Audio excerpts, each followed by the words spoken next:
Smile so bright with eyes like these diamonds.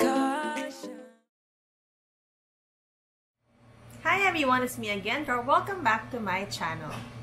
This episode will be all about how I got my multiple entry Japan visa and how you can get one as well. I will be discussing how I applied for it, where I applied for it, how much it cost me, how I filled out my application form, some of the basic requirements that you will be needing, and some tips to help you with your application scattered all throughout this video. So if you want to know them all, stick around till the end. So first, how did I apply and where did I apply? First, I inquired online to multiple travel agencies, and then when I narrowed it down, I chose Pan Pacific Travel Corporation, mainly because I knew them even before I opened my own travel agency. I know that they are accredited by the Japan Embassy and they are very reliable and very easy to contact. What I like about them is that they're very responsive and they entertain even the smallest questions that you may have regarding your application. So initially, I really had a valid multiple entry visa, but then because I got married last 2020, I needed to change my visa. Actually, the funny thing is, when I was asking multiple travel agencies, some agencies told me that I didn't need to apply for a new one, but then Pan Pacific Travel told me that they will ask the embassy and get back to me. So when they got back to me, they told me that I needed to get a new one. So wanting to skip the hassle, I called the embassy myself to really check if I really need to change it. But then they told me that I actually need to change it because of the change in name. Can you imagine the hassle it will be if I went to the airport thinking that my visa was valid when in fact it is not? So my point is, you really need a travel agency or a travel advisor that will do the extra effort for you to make sure that your trip will be seamless. Well, anyway, enough of that. Thank you, Miss Janet, for assisting me well and taking the extra mile for me. So for my application, I paid 1,200 pesos. I applied for my visa last October 26. I submitted all my requirements at Pan Pacific Travel in Makati, and then they got back to me November 4. So that's I applied for it Wednesday, and then the next week, Friday, I already got it. But this was the time that we had holidays.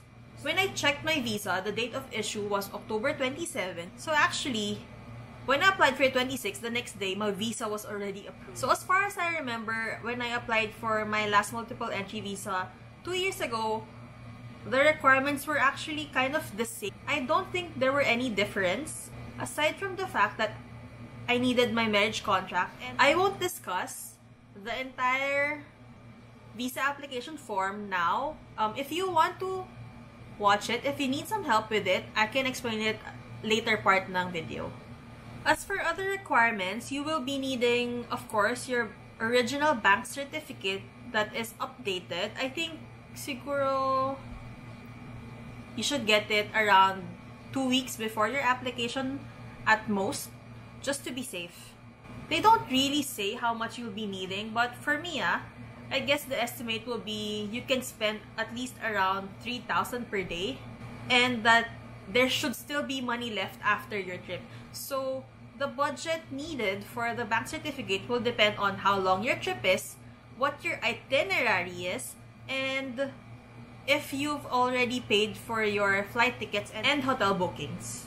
Many people don't advise this, but for me personally, I think it's an additional proof.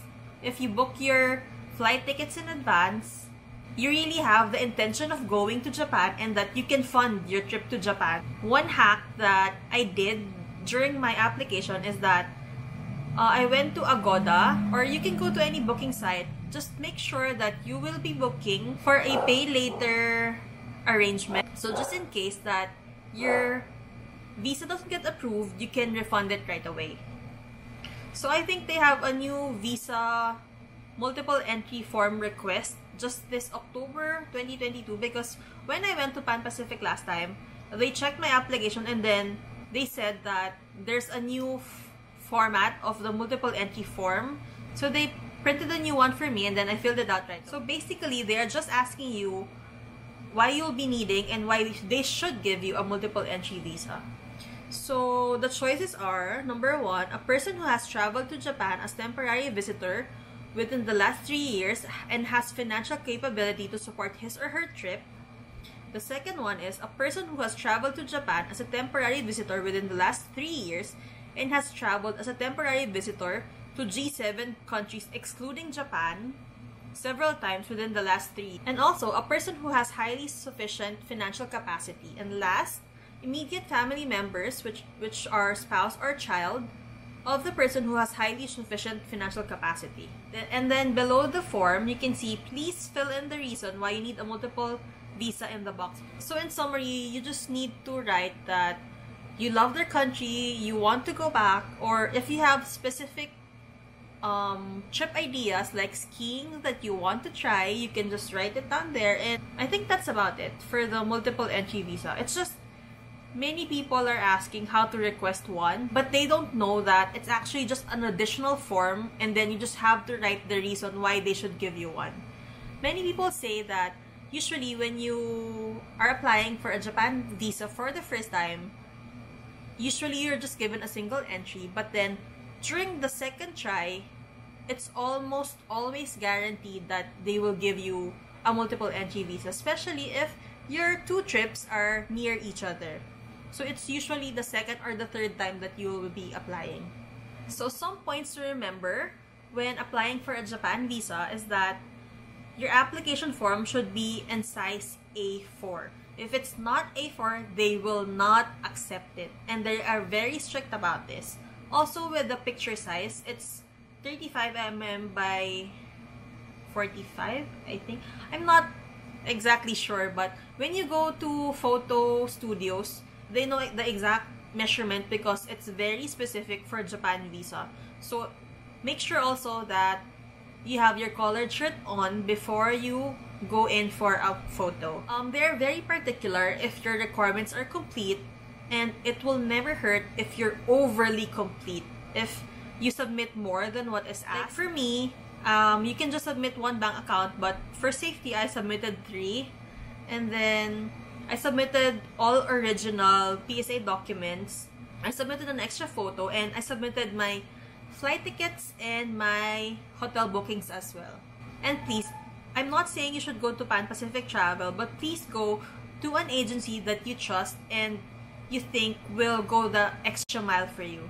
Like in my case, some travel agencies didn't know that I need to apply for one again. So imagine nga na if I went to the airport and they reject my entry just because I didn't apply for a new one.